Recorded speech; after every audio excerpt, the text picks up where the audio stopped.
Fortune cookie. With integrity and consistency, your credits are piling up. Wow. Yours is complicated like you are. Right, remember, you need that statement, do not throw it away. No. Because you're going to use it in conclusion, whether you want to use it as a joke, or if you want to use it as a message, a festive season message. Yeah. Or if it has something to do with your brand. Yeah, for sure. Welcome. I want to thank you for making the time. Thank you for having me. This is our second installment of the Faces of Summer 2022, and it's powered by Food from Zanzi. So yeah, a little bit of background. It's very intriguing for me. I looked into your academical prowess. And I mean, I could have called it anything, but I want to call it prowess because you've been so successful at it. The business of wine and branding and music. Thank you. And so many other things. Would you take us through it, just briefly, so we understand who you really are and your full name? If you So I'm culture obsessed, and culture, whether it's food and beverage, music, art, sneakers.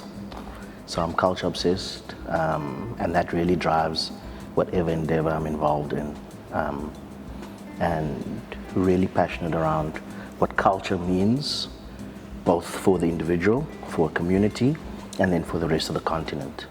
You know, I think we have such a big opportunity to share and to meet people through the vehicle of culture. You know, culture's it's the best icebreaker that you can have to tell somebody about what's relevant for you. They can tell you about that experience, and then there's a conversation. You know, as opposed to what do you do.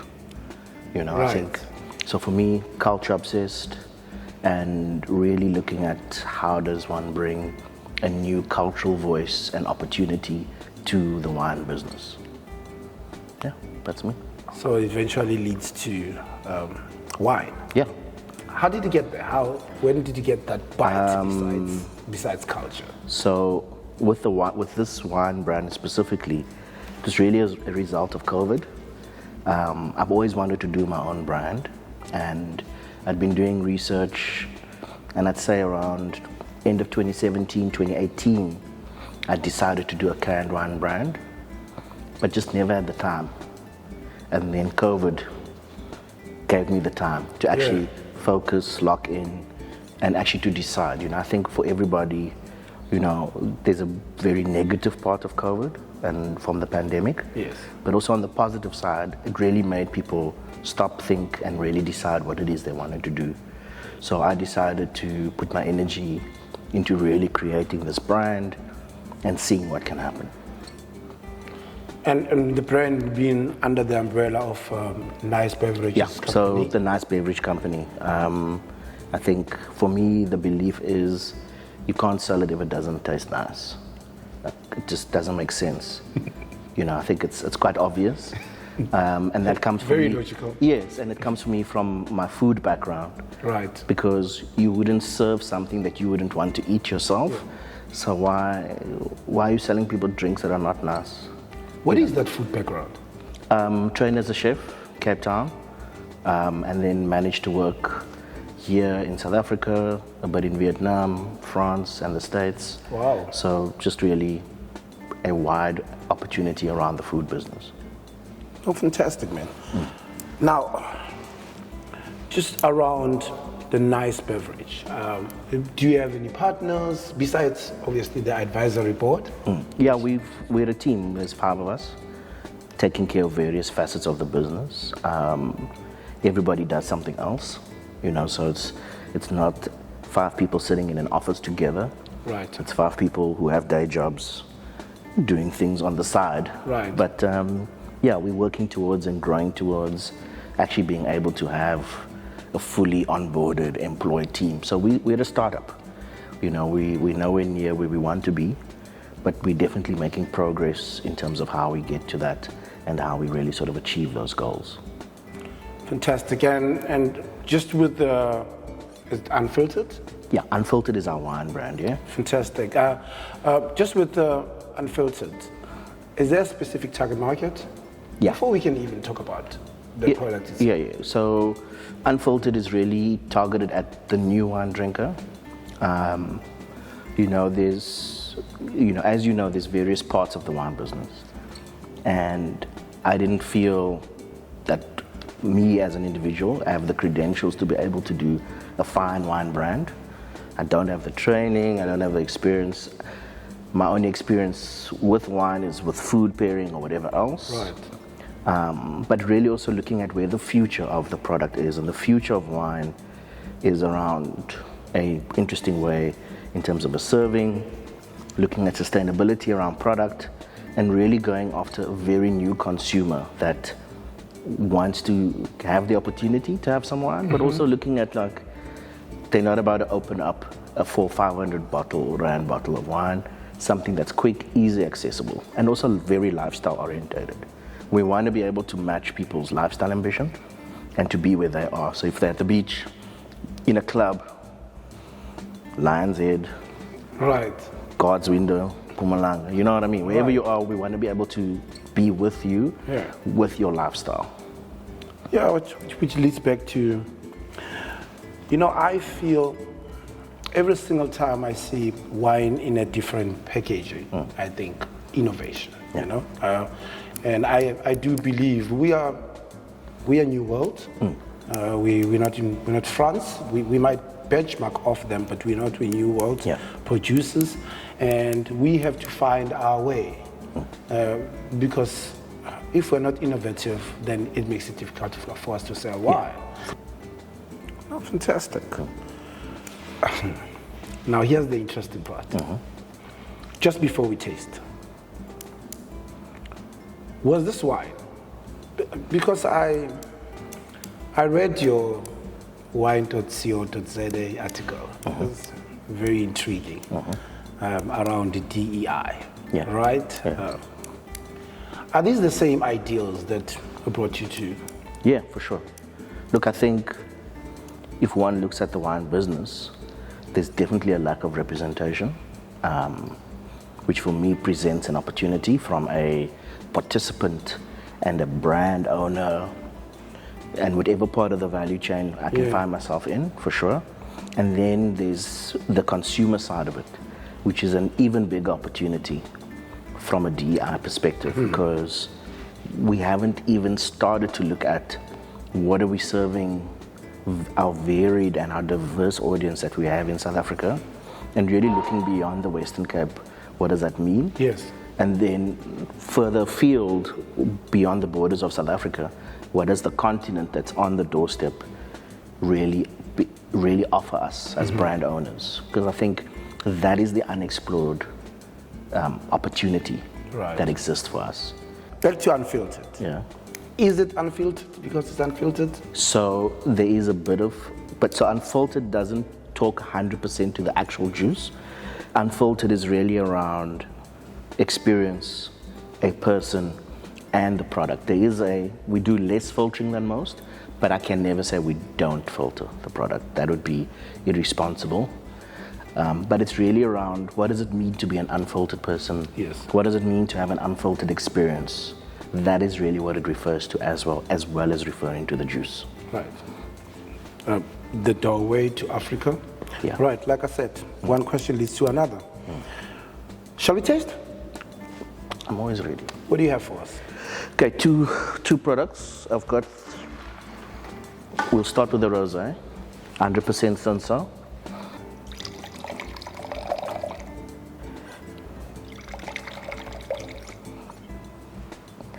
Yeah. Why Sansa? It could have been anything. It could have been anything, but I think, for us, it's looking at, we're here in South Africa, what are the grapes that we have in abundance? Number one. Okay, cool, we can do some cool things with some other grapes, but really, what do we have and what are we known for? So this for us is a really good starting point. Number one, being able to present a rosé that's not sweet, Right. and not cliched, but also being able to have people understand that the variance of Cinsault, finding it in a can, and what it could mean. Because, the most important thing for us is that our liquid is produced to come out of a can. Most people's experience of canned wine is terrible wine out of a can. Yeah. So for us, part of our job as brand is really around getting people to understand that you can have good wine that comes out of a can. You can go ahead and taste. Right. It's a beautiful nose, though, eh? Cheers.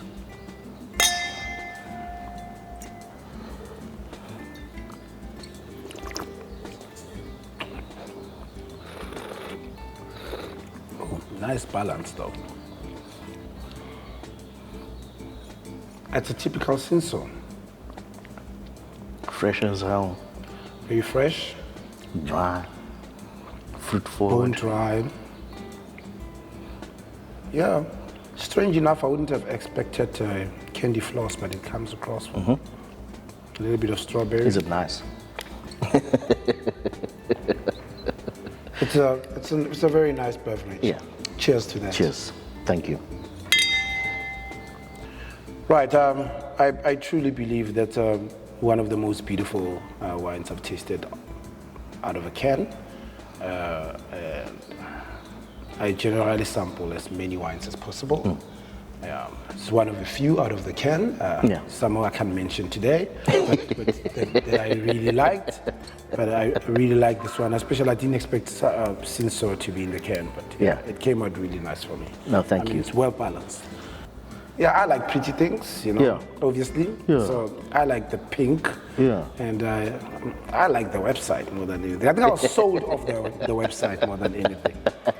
All right, before I waste more of your time, let's go to the next one. Very excited about this. It's not an orthodox, a usual blend. You said it's Cinsault and Chenin. No. So this is our skin contact. Oh yes, a Semillon. Right. So it's 60% Semillon and 40% Chenin, both skin fermented.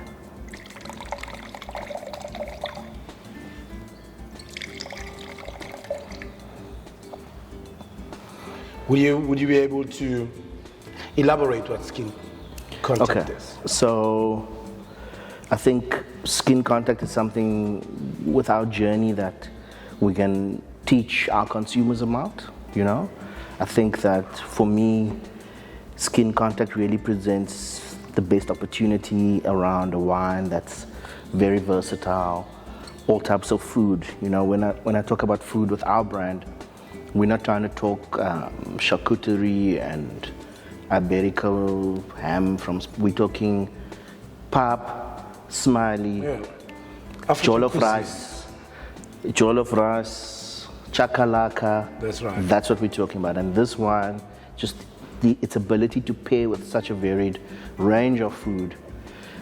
And if you just look at our food in South Africa and the variance within that, from the curries, the Cape Malay food, the proper sort of traditional African food, it really presents the best opportunity for people to understand that there's a journey that wine pairing can take that is completely unexplored.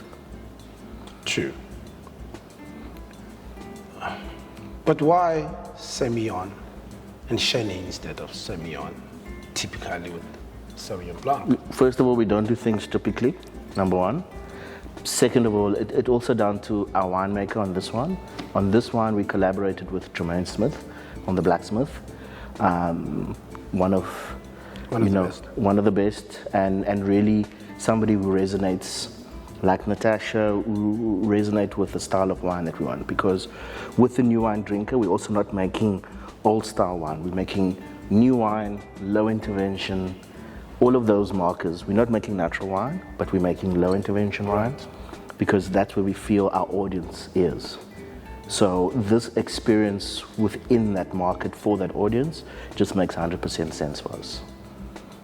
I'd really like to have you taste and then tell me what you think. We'll do. I'm in love with the nose already, perfumey.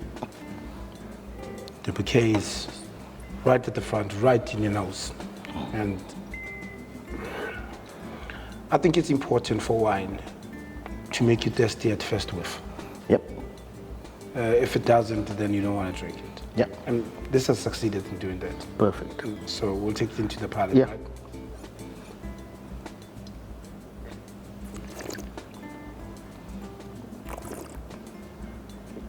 Ooh, clean, fresh. But then lingers. Mm-hmm. Yeah, Chicken livers, peri-peri chicken livers. definitely food. Yeah. I would pair this with exactly what I had yesterday. Slightly creamier, and you wouldn't expect it was gizzards and chicken hearts Okay. with penne, Okay. cream sauce, A cream based sauce. Okay. Yeah. That makes sense. but with just a little bit of coconut oil.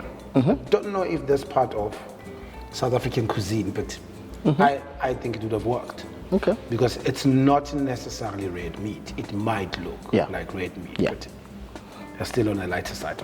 This is beautiful. I think this is a fantastic aperitif. Something to have on its own as well. Yeah, maybe with the book on a Sunday, Yeah. but it must be well chilled. Yeah. Right. Yeah, we prefer our wines to be chilled. Fantastic. We do feel it's important, especially in this South African heat that we have. And also that is just a whole new thing for also to be able to teach our consumers that it's fine, put that can in ice, it's okay. Yes. It's okay. So with the other products we'll be doing, so these are the first 2 SKUs that we're releasing. Right. And then following this, we're going to do a white with Columba. We're doing a very light red, just Pinotage, Sunsil, and all of those kinds of Right. things. So you can chill all of these wines because sessionable, lifestyle-led, and the occasion is very important to us and where people find the time to enjoy wine. We're not trying to convince a traditional fine wine drinker that you must leave your bottle alone and Yes. drink this. What we're saying is that there's a time and a place for this. And I think that's what's important because we're not trying to put fine wine in a can because that for me is just, it belabors the point. It's just, it's terrible. Right. You want to drink something that's fun, cheerful, and has a good time. And that's just nice. It's got to be nice. Yeah, aperitif weight. Yeah. Nice. Okay, that was a nice interview. Shall we conclude this? Yeah. Now to the fortune cookie. Have you thought about it? I have. I'm going to... Yeah. Yeah, it makes sense. Let it rip. Okay, so I would say, so I'll reread it and then I'll talk about, so with integrity and consistency, your credits are piling up. I think integrity and consistency talks to the kind of liquid and juice that we produce. It's really around staying true to who we are around that. Fruit that's picked early, low alcohol, fruit forward, great mouthfeel, great vibes on the palate. So around that. For us as well, it's really around what do we do around sustainability.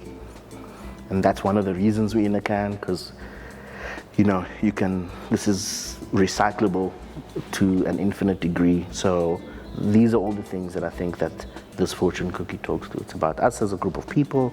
It's about our product. It's about our device. Yeah, it makes sense for us. So an appropriate Yes. fortune cookie. Very appropriate. Cheers to that. Cheers. Thank you. Thank you very much.